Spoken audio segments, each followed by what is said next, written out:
Welcome everybody to another episode of the Authentic Podcast with Tanner and Jared. Jared, how are you, brother? Doing good today. And Kimmy. Sorry, I forgot Kimmy. Hi, Kimmy. Shout out Kimmy. I'm good. Hello. Hello. How are Well, you, Tanner? I'm good, man. I am good. We are starting November, starting some exciting times in the industry, and we see the market, we see what this time of year brings, and so now we're starting to look into 2024 future business planning and kind of just get ready for the future. And so we were diving into everything, getting ready for 2024, and then this lawsuit came out. And so I thought we'd come in, dive in, and go over everything about the lawsuit. For those of you that listen, that don't even know what this lawsuit is, we're kind of in the same boat because I've done my research, but Jared is a lot bigger expert in this situation than I am. And so we're gonna just ask him some questions on what it pertains, what even is going on, and just go from there. Yep, So, that sounds good. I say lawsuit. What is the lawsuit? Well, it's a class action lawsuit, and I think most people have probably heard about something that's going on, which the big topic is realtor commissions. Mm-hmm. I think everybody's kind of seeing that. All the headlines are realtors are freaking out, influencers are freaking out, day of reckoning for realtors. I mean, it's pretty over. crazy to watch how the news is spinning this. But I mean, essentially what happened is the lawsuit that's in Missouri right now is against the National Association of Realtors. Okay. Currently, the lawsuit that was just ended was between NAR, National Association of Realtors, and Keller Williams and Home Services of America. Which is Berkshire Hathaway. Berkshire Hathaway, yeah. Okay. Berkshire Hathaway, which is also part of Reese Nichols. And then after that, essentially right after that, what do they call it? When it came out, like what am I trying to say? The verdict. When the verdict came out, that lawyer filed a bunch of new ones against other brokerages. Against almost like every So brokerage. what's probably going to end up happening is it's going to come out to every single brokerage in every single state, unless a judge steps in to say, we're ending this. Right. So it's just the beginning. I don't think anybody really knows what's going to happen, and nothing's going to happen soon. Right. So Let's dive back a little bit on it. Mm-hmm. So what was this person? And it's funny, it happened in Kansas City, and it's it affects the whole nation, but it's happening in Kansas City. What was this verdict, or what are they saying? What is going on, and why did this even come about? So what they're stating is that NAR and these brokerages illegally colluded to inflate commissions so that they could have higher commissions. So now, if you strip that down, I think essentially home sellers were not aware that they could not, that what they were paying, as in paying a percentage to also go to a buyer's agent, Right. that they did not have to pay a certain fee. Right. It's just what the norm is. Which where they're saying the broker just came in and said, this is the fee, this is what you're going to pay, you have no choice. So that is essentially the dumbed down version of what happened. And so I want to dive in a little bit to, we know where it came about was the sellers were fighting against not knowing what the commissions they were paying for the buyers and sellers, correct? On a dumbed down version. They knew what they were paying, because all of our documentation has signs that say Yes. what you're paying in commissions. They did not know that they had a choice To negotiate. how much went to a buyer's So they're agent. saying that they are colluding because they didn't give them, quote unquote, a choice on what they could pay or negotiate with, Essentially, yeah. or know about it. Yep. Okay, so So I'll tell you this: the way that it works, the way that it has worked for many years, is that the seller would pay a commission, a commission fee, right, and part of that would go to the listing agent, part of that would go to the buyer's agent. right, the seller pays for both. Seller would pay for both. Yeah. Right. Okay, and typically in Kansas City, that's right around 3% in our market. 3%, well, 6%. 6%, 3% each. Yeah. So the number that most people throw out is 6%. Mm-hmm. Three to the buyer's agent, 3 to the And that's just quote listing unquote agent. what's common, but sellers do have the ability to negotiate that. Well, yeah, I mean, Then they'll be able to negotiate anything. yeah, I mean, you can go to the grocery store and ask to pay less for eggs. They're gonna tell you no, but you know what I mean. Like, Right. with any industry, negotiations are possible. Right. So I mean, that's kind of where, most of the realtors are saying, like, well, obviously, I mean, discount brokerages have existed for a long, long time. Right. People have options, people know options, and obviously there is something to be said about how we sign documents now. Mm-hmm. And I think just as a cultural thing in general, here's a bunch of documents in DocuSign or our software, Right. our Outlook software. Click. It literally shows you every single spot. You can just go to the next to sign. So there's some people that think a lot of this has to do as well with how that is presented. Right. In the sense of we present contracts to people, we being anybody, you, Right. me, title companies, Best Buy, Yeah, we send Apple. That's how we send everything. Yes, I agree to terms and conditions, right? You don't really read anything, but that doesn't matter. I mean, it is Right. what it is at this point in time. So that's how real estate has worked for a long time, and people are arguing now, obviously, that buying a home is becoming much, much easier thanks to information we have online. Mm-hmm. So in question becomes how much realtors get paid Mm. for those transactions. Because what's their worth? Correct. And what do they bring? Yep. That's why the good ones will rise, but we'll talk about that in a second. I want to ask Kimmy, does this all make sense to you, what we said so far, as someone that's just a home buyer? Yeah, I mean, now there's a lawsuit and sellers are pissed. Can I say that? You're the editor of the podcast. Yeah. It's your podcast, so. I think Say we're being what you regulated by the what's the Oh no. Freedom of speech, baby. Yeah. That's our last podcast, everybody. Yeah, canceled. No, yeah, no, it does make sense. I mean, yeah, you guys dumbed it down a lot there, so Good. good Okay. job, fellas. Right. Okay. So Jared, let me ask you this: Mhm. as a realtor, how does this affect you, your day to day, how you're doing your business, if anything? And I have my few opinions on it, but I want to hear it as a realtor in this market. How does this affect you? It really doesn't. That's And I think most people are making a bigger deal about this than it is. I agree. Because you are going to have, regardless of what happens, even if this didn't happen, this is a conversation we have with sellers and buyers all the time.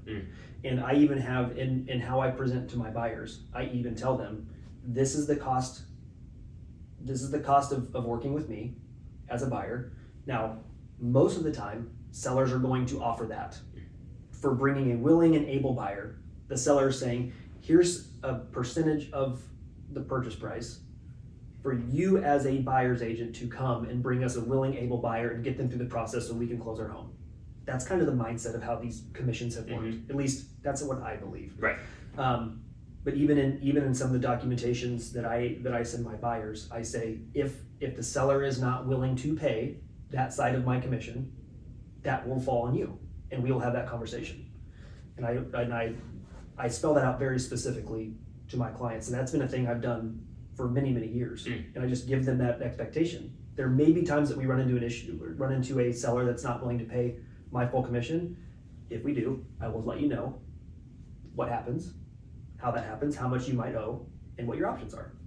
So, now, in my opinion, nothing's going to change much because I think sellers are still going to need to offer people I don't really want to call it an incentive, but essentially putting that money on the buyer's responsibility only muddies the water for buyers, in my opinion, when it's already very difficult for buyers.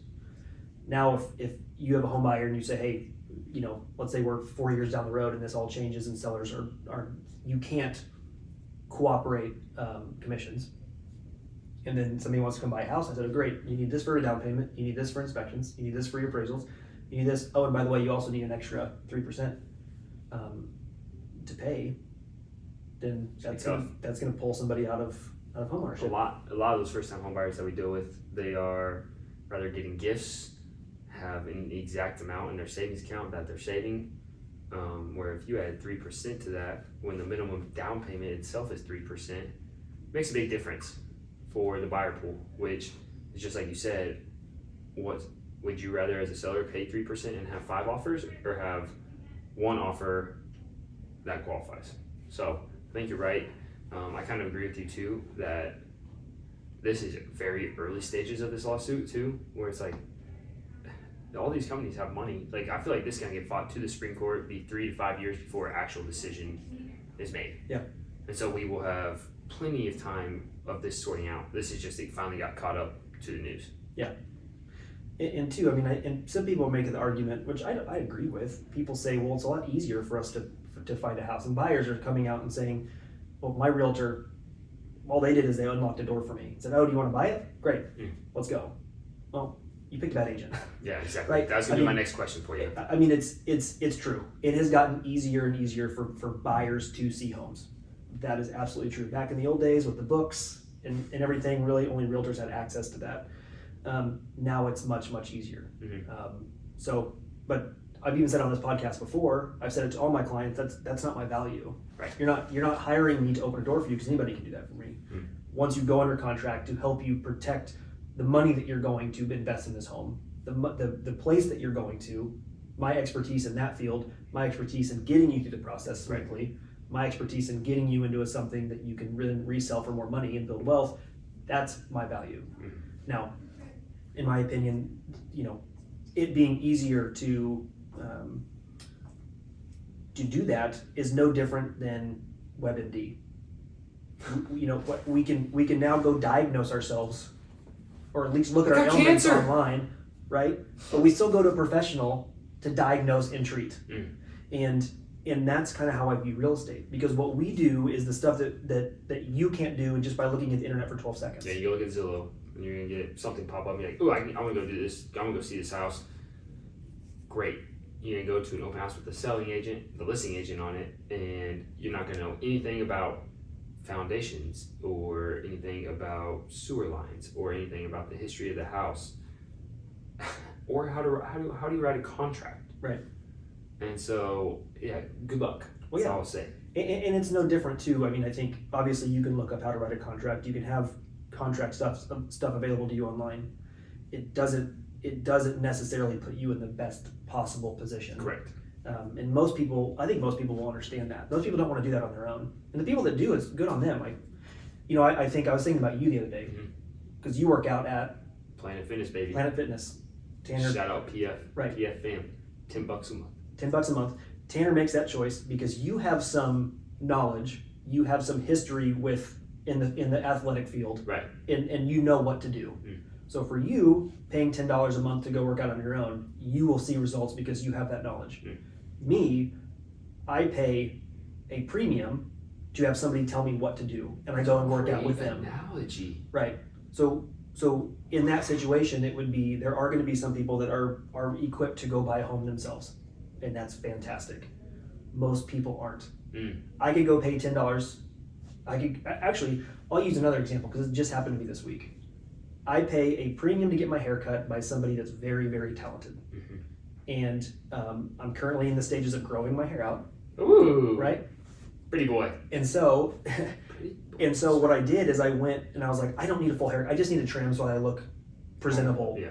And so I went to Sports Clips. I was like, it's just going to be cheap. It's going to be fast. It'll be fine because I'm just getting a trim.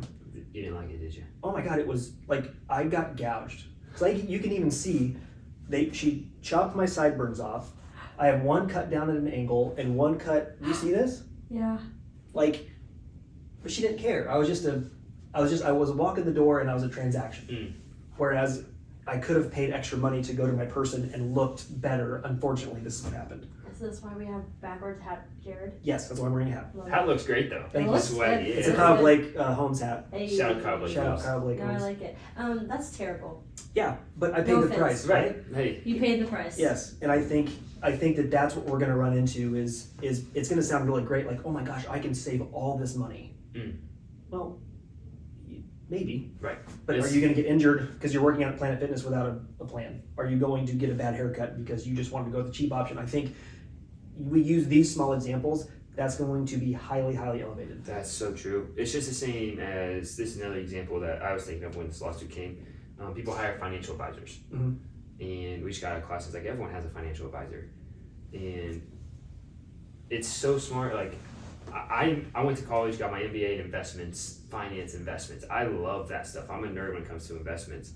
I still have a financial advisor because I trust them with my money, have an outside opinion that sees it every single day compared to me just throwing money in some of that. Even though I think I'm decent at, that's another opinion that can make me more money even though I paid for it, quote unquote, upfront, you know? Mm-hmm. And so even the experts, some of the best investors I know have a realtor on their side because they don't want to dig in day to day of what it takes to get good houses. Mm-hmm. So even the best of the best need an expert sometimes. Kobe Bryant needed a shooting coach, you know? So all the analogies are the same when it comes to housing. There are professionals now. Where we got screwed is there's 13,000 realtors in Kansas City. You got to pick, you get what you pick. And that's where the issue comes. Yeah. Is you do have quite a few not professional realtors, in my opinion. Well, the bar of entry is very low. Yeah. It's easy to get a license, Mm-hmm. and of course the industry is kind of on the bad side of the list because of that, which is true. It's easy to get a license. Doing this job is not easy. Right. Getting a license is easy, which is unfortunate. But it is what it is. So as someone in the next 3 years that is selling a home, does this affect me? If you see it in the news, would you be scared to list your home in the next 3 years? No, I wouldn't be scared. I think it's going to open the door for people to ask questions about how much the commission structure is and whether or not it's negotiable and what they can and can't pay. Again, that's nothing new. What if you're a buyer? Yeah, a buyer, I would say there's going to be a chance that you will need to pay more to buy a home. And I think though that the question needs to be is what are you willing to skimp on, right? If you can't afford to pay a buyer's agent, are you going to hire one that's willing to do it at a discount? And what services are you going to lose because of that? Now, we've said that all along. Right. We've always said that, like, who you work with matters. Mm-hmm. And so this is either going to open the door for a lot of really bad agents to stay in the business, and it's going to water our business down even more because you have people that are going to be like, you know what, I'll do it for, 1.5%. I'll do it for a fixed cost, and I'll help you buy homes. And other people are going to be like, yeah, my time is worth more than that. My expertise is worth more than that. I'm not willing to do it. So now you've got, a new agent that's been in it for 2 weeks, working with a seller agent that's been in it for 2 weeks because they're working at a discount. Now you've just completely muddied the waters and watered down something where everybody's gonna have a terrible experience. That's my opinion. My only kickback on that is this is my personal opinion. I don't think it's gonna have a huge effect quickly. I think it's gonna take a while for anything to come into substance. Well, all right, let me ask this because this is me just being naive. Did the lawsuit, it passed, and they're suing Keller Williams in these 3 places for 1 point some billion, mm-hmm. and that's for sure going through, correct? Well, no, because the judge still has to rule on it. Okay. And then it's going to be appealed. And then that's why it'll take a while. Okay. Yeah. But it opens up the door because it's in the news now to some negotiating power. Yeah. I mean, realtors are going to be on blast for a little bit, I think, because that's kind of the news cycle right now, which I think is great. If anybody that has followed me or listens to me, I love it. I've been on this train for a long time. Yes. The bar needs to be set higher. Yeah, you said that since I've known you. Yes. And this does not change anything for me because I know my value, I know my worth, and people. I have this quote saved in my phone: "Is you stop giving discounts when you know what you're worth." And I think that is a big thing that's going to come into play here. Of what is it worth? A lot of agents are probably going to get out of the business because of the fact of oh my gosh, well, what's going to happen? Am I not going to make as much money? Am I not going to do this? Whatever. It's going to happen, but I mean. I can open my books. I'd be honest with people about when you look at a commission structure, when you're like, oh my gosh, you get 3% on this amount of house. I can do the math. Well, we just listened to it this morning. I mean, this is not just me. Right. 60% of what we make goes directly back into taxes in our business. At least a good agent. Yeah. I spend a significant amount of money on my clients. Right. Now, again, people can say, well, that's your choice. It's not our responsibility to pay for that. No, that's right. But because of the value that I add to my people after the contract, I can justify that I'm worth a 3% or whatever that might be. And something again that we talk about all the time. It's not new. I do have a question. Yeah. This just had me thinking, just because I know that this is how you structure your stuff with your clients, like talking commission when you're like doing the home buying process. But so like for me, I've never bought a home, so like I've never gone through the process. For most realtors, is a commission like conversation part of their like beginning things with clients? Like, should every realtor be talking about the commission that they would be getting? And then my follow up is like, because of this lawsuit, are more realtors now going to have that conversation with their clients? Like, are they going to be like, oh, you saw in the news, like this lawsuit, so let's talk about commission? Or do you think more realtors just aren't going to say anything still? Well, a savvy realtor will need to, and Okay. a savvy buyer should. Okay, that's what I was curious. Now, some people aren't. Again, there's bad seeds in every Right. apple. I don't know. Whatever the term That's is. I get what you're saying. every apple. Yeah. That too. Which is going to further complicate Yeah. our industry as a whole, where I hold realtors to a very high standard. Unfortunately, not many people do, and it's because of people that aren't going to be willing to have those conversations, and other realtors that don't know the difference. Yeah. And I think it's going to be. I think sellers are going to be a little bit more inquisitive at this point in time Too. about what their options are. Yeah. But I think sellers need to understand too that if they reduce, if they're unwilling to pay a commission, they're going to reduce their buyer pool. They are in fact potentially going to reduce what they can make on their home. Yeah. So that's just the cost equation that everybody's going to have to do. Yeah, because I was just like thinking, I was like, since I've never bought a house, like having a conversation about commission would never have been on like the forefront of me talking to my realtor about. Right. Like I wouldn't have even thought of it if they wouldn't have brought it up. Right. And I will say this too, it's like as a buyer, I mean the norm's been sellers pay for commissions. So that is the norm. And so some people I know that's their whole conversation with buyers. Yeah. Seller covers it. And that's why I think a good lender also comes in though in case those senses happen where, all right, how much cash do you have? How much do you want to put towards this house for down payment, closing costs, the appraisal costs, all the fees that we talked about, plus if the commission comes in and that happens, this is what you're bringing. Are you comfortable with that?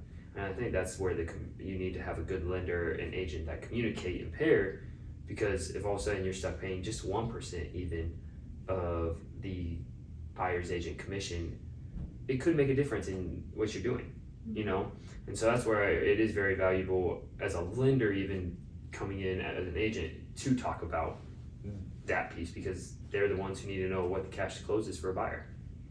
So having a good lender is going to be crucial for buyers moving forward. This is, like I said, this is going to be a good thing because I think it's going to weed out the idiots. Yeah. And there's a lot, but I think having a good lender that's going to give you options. And let's say, Kimmy, you buy a house in 5 years and it has changed. You have to come up with, whoever you hire is going to charge you 3% to buy a house. You then have to work with a good lender that's going to say, here are your options. Here's what you can do. Yeah. I've heard some people say that maybe there's going to be in the future a chance that buyers can roll in that commission into a loan. Yep. So there's going to be a lot of things that are going to shake out, but obviously, as always, regardless of if this never came out, it's the same conversation. Your team really matters. Yes. And So it's even more important, and I hope that's the direction that it goes. Yep. Where the people that are elevated in this industry already are elevated even higher for their hard work, their dedication to their clients, their protection of their clients, their assertiveness to their clients. That's my hope for this whole process. Yep. I agree. I think, like you said, more than ever, you say it every single day, who you work with matters. And that's why this conversation in this quote unquote this lawsuit, it doesn't scare me as someone in the real estate profession, even though it's not a direct correlation to lending, because I know who I work with are really good agents that understand that this could be a strength for them compared to a weakness. And I know that buyers out there and sellers out there, it's just another conversation piece to show that you know what's going on. Right. And so it's nothing that's going to shock and completely change the real estate world, as some people has put it out there and some headlines have shown.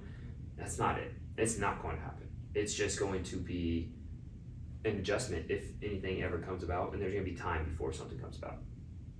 So For sure. But I love that the conversation's going to happen. yeah, you've always said that. Yeah. You've always been very adamant that more of those conversations need to happen than less to show what your worth is. And we've had, you know, and sellers have asked me for discounts before as well. And that conversation happened recently. I think I remember talking about it on here. But I had a seller that had reached out to a Redfin agent. Yeah, Redfin you did. agents You did always talk about this. sell a discount. That Redfin agent was willing to do it for 1%. And they told me when they had that conversation with them, they said, where should we list our house at? And he was just like, whatever you want, doesn't matter. Like, it's your house. You list it wherever you want to list it. There's a reason why they only charge 1%. Right. And then when I come in and I say, hey, here's my value, here's what I'm going to do for you, that house sold for $23,000 over what their list price was. Now, that to me, realtors are an investment. They're not a cost, right? You are investing in a good realtor because in the long run, you're going to make more money. Mm-hmm. That has always been the thing. It's on a board in my wall. Or, yeah, it's on a board in my wall. It's on a board on my wall. Yes, I have it written on my whiteboard on my wall. We are an investment, we're not a cost, and that is what I think most people view real estate as a cost. But a good realtor is going to make you way more money than you will ever save. And I truly believe that. And now more than ever, it's going to be. Yep. All right. So ending up, any one last statement about this lawsuit moving forward? Anything to end up in this podcast on where you think this is going? Any other last segments? Because we kind of dove into it, had our opinions on it. Mm-hmm. Anything we're missing? Well, I think it's important to say a disclaimer that these are our interpretations of information that is. There's a lot of information. I've read a lot of articles, and obviously I'm staying up to date with what's going on. What we're saying today is just our interpretation of what's going on. There is potentially things that we say that are not. I don't want to say they're not accurate, but I just want people to understand. It's our opinions. Yes, our opinions are what we're talking about today. So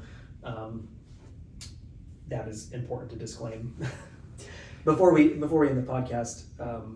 But yeah, I mean, I'm really excited for what's coming down, and I always welcome the conversation. You know, if anybody's listening to this that's thinking about hiring us in any industry, I don't care. Talk to your lender. You should be asking these kinds of questions, like what am I paying for and why? Correct. When you go to literally anything, when you go to Walmart, when you go to Urban Outfitters, I'm trying to think of, right? You're buying a car. Right. You understand the value that you're getting. You understand the quality that you're getting. These are things that we should be asking regardless of what's happening. And I want people to do that. I welcome the conversation. Now, I welcome it. I'm not scared of it because I know what I provide to people. And commission and money is always a very awkward thing to talk about. Always. But we have to talk about it. It's kind of the elephant in the room. Always been the elephant in the room. It's always kind of been that thing where it's like, oh my gosh, what if they ask me for a discount? It's only that if you it's like, make it that. Totally, yeah. But it should be. A consumer should know what they're getting. And if somebody asks me, why would I pay you 3% as opposed to paying, Joe Blow Redfin 1%, I'm able to answer that, and I'm able to provide statistics that say why. I'm able to back that up. We've got the promise and we've got the proof, right? So that's why I'm not nervous. Other agents that don't have that, I would be very nervous. Yeah, so I encourage people, like, have those conversations. I don't care even if you don't hire me, you should be asking. I agree. One statement I say to every single client when I have a client call every single time is my job as a lender is to show you where your money's going. It's not my money. I'm not making the monthly payments. I'm not doing the down payments. You know what you're comfortable with. I can tell you what you're approved for, but you know what you're comfortable with. And so my job is to show you where your money's going. So anytime you have a question, you call or text me right away, because the only time buying a house gets stressful is when the money's involved. And so you have to know where your money's going. And if you know where it's going and you're comfortable with it, then this is a very fun and encouraging process. And that's the same when it comes to the real estate side and the realtor side, even with commissions. It could be awkward because money conversations are awkward. They don't have to be. Yeah. As long as you're open, honest, and transparent, then that's it. I mean, I'm not hiding anything. This is what it is. And I respect that. People respect that when you have that approach. And so as long as we can provide a value and show where and the usefulness of people's money, and it's not going to change much. Yeah. So. And I think people should pay attention to what's going on too. And some people don't. I mean, I worked out with a couple of lawyers, and they were joking around that they were going to go around to like all the brokerages in town and start asking questions and reaching out to people about jumping on this lawsuit. And it was funny to me because I even said to them, I was like, so that is your plan, but I'm the monster in this situation. Right. Like that, there are more people that are manipulating this and trying to profit off of this. That is way more dirty than, this is my opinion, that's just a little bit more convoluted than that. Because, you know, are there bad people in every industry? Yes. I'm not saying these guys are bad. I'm not saying that at all. I'm just saying, like, that mindset is there. Where now this is, our industry is going to be under the microscope. Yes. For the next at least couple months, if not for the next few years. But you know, my point being is just, it's hard as an actual realtor that's hearing what people are saying. It's very discouraging to me because of how authentic I am with people and how much I truly care about helping people. Right. And well, there's a lot of, it matters who you work with. Once again, I'll just leave it at that. It matters who you work with. Yeah, I agree. Kimmy, any questions? No questions. It matters who you work with, There you people. go. It matters who you work with. There's a good statement right there. So. Yeah. Awesome. Okay, well, if you guys have any questions about the lawsuit, you want to hear any more on it, we'll update you as it goes. There's going to be a lot more that comes out as we have this podcast, and we'll just do updates as we go. And so, some encouraging news real quick as we end. Mortgage rates ticked down for the past week. They kind of trickled down almost 0.5% in the past week, which is a lot considering they've been on an upward steam for a while. Yeah, and that unfortunately was blanketed. People haven't been talking about it because the NAR stuff is because this NAR lawsuit came about. But a lot of people are saying we may be at that peak. Yeah. Who knows? Anything can happen, obviously. I'm not putting anything out there. But for the first time, unemployment caught up. Inflation's turning the right way. Everything's starting to turn. Feds came out and said they're pausing rates for a long time. A lot of positive indicators out there for mortgage rates. So if it keeps tracking like this, you only have about 3 to 6 months left of some good time to buy before demand skyrockets. I agree. So. Great. Yay! So, all right, guys, have a wonderful week. If you guys have any questions about the lawsuit, follow along, reach out to Jared or I. We'll talk to you guys soon. Yep, thanks for listening. Bye.